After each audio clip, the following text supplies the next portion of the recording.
హా! ఆనపకాయ పప్పు. ఇది కొంతమందికి ఇష్టం ఉండదు. కానీ ఈ విధంగా చేసుకోండి. మీకు గ్యారంటీగా సూపర్‌గా నచ్చుతుంది. మరి వీడియోలోకి వెళ్ళిపోదామా? ముందుగా ఒక కప్పు కందిపప్పు ఒక గంట సేపు నానబెట్టుకోండి. అందులోనే 2 పచ్చిమిర్చి కట్ చేసుకున్నవి, అలాగే హాఫ్ టీ స్పూన్ పసుపు వేసి మూత పెట్టి ఒక్క 5, 6 విజిల్ రానియండి. చాలా మెత్తగా పప్పు అనేది ఉడికిపోతుంది. అది అయ్యేలోపు ఏమాత్రం లేట్ లేకుండా మరొక కళాయి తీసుకొని అందులో హాఫ్ కప్ ఆయిల్ వేసి, ఆయిల్ వేడెక్కాక ఒక స్పూన్ జీలకర్ర, ఒక స్పూన్ ఆవాలు వేసి చిటపటమనిన తర్వాత 3 ఎండుమిర్చి వేసి వేయించండి. ఆ తరువాత ఒక ఉల్లిపాయని ఇలా స్లైసెస్‌గా కట్ చేసి వేసుకొని వేయించుకోండి. అలానే ఆనపకాయని కూడా చిన్న చిన్న పీసెస్‌గా ఇలా చేసుకొని ఇందులో యాడ్ చేసుకోవాలి. వీటన్నిటిని ఒక నిమిషం పాటు వేయించుకున్నాక ఇందులోనే హాఫ్ టీ స్పూన్ పసుపు, ఒక స్పూన్ సాల్ట్, ఒక స్పూన్ కారం, పావు టీ స్పూన్ సాంబార్ పౌడర్ వేసి ఒకసారి కలుపుకోవాలి.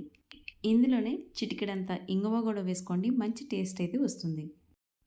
ఇప్పుడు వీటన్నిటిని కాస్త వేయించుకొని ఆయిల్ పైకి తేలిన తర్వాత మనం వాటర్ అనేది యాడ్ చేసుకోవాలి. నేను ఒక గ్లాస్ వాటర్ వేసుకున్నానండి. ఇప్పుడు ఇది ఇలా మరుగుతుండగా మనం ఒక లెమన్ సైజ్ అంతా చింతపండు తీసుకొని ఇందులో యాడ్ చేసుకోవాలి. మీరు నాలాగే వేసుకున్నట్టయితే అంతా అయిపోయిన తర్వాత లాస్ట్‌లో ఆ చింతపండు తీసి బయట పెట్టేయండి. ఇందులోనే వదిలేస్తే మనకి పులుపు అనేది ఎక్కువ అవుతుంది. ఇప్పుడు ఇది మనం ఆల్రెడీ బాయిల్ చేసి పెట్టుకున్న పప్పులో యాడ్ చేసి చక్కగా దగ్గర పడినంత వరకు బాయిల్ చేసుకొని ఇదిగోండి ఈ కన్సిస్టెన్సీలో వస్తే పర్ఫెక్ట్. ఇంకా సాల్ట్ అడ్జస్ట్ చేసుకొని స్టవ్ ఆఫ్ చేసి కొత్తిమీర గార్నిష్ చేసుకుంటే మనకి ఎంతో రుచికరమైన పప్పు ఆనపకాయ రెడీ అయిపోతుందండి. ఆగండి ఆగండి, మీ ఇంట్లో వాళ్ళకి ఇలా స్టైల్‌గా ఒక చిన్న బౌల్‌లో వేసుకొని ఇస్తే చాలా వెరైటీగా, అలాగే రెస్టారెంట్స్ తినే స్టైల్‌లో ఉంటుందండి. అలా మీరు సర్వ్ చేస్తే వాళ్ళు ఇంకా హ్యాపీ ఫీల్ అవుతారు. అలాగే మీకు మంచి ప్రశంసలు కూడా వస్తాయి. ఈ రెసిపీ చూసి యాజ్ ఇట్ ఈస్‌గా ఫాలో అవ్వండి. లేకపోతే మీకు నచ్చినట్టుగా ఎలా అయితే అలా చేసి మీ ఇంట్లో ఫ్యామిలీ మెంబర్స్ పెట్టి ఆ కామెంట్ మాత్రం నాకు పెట్టండి. ఏమన్నారు ఏంటి అనేది. ఓకేనా? నెక్స్ట్ వీడియోతో మళ్ళీ కలుద్దాం.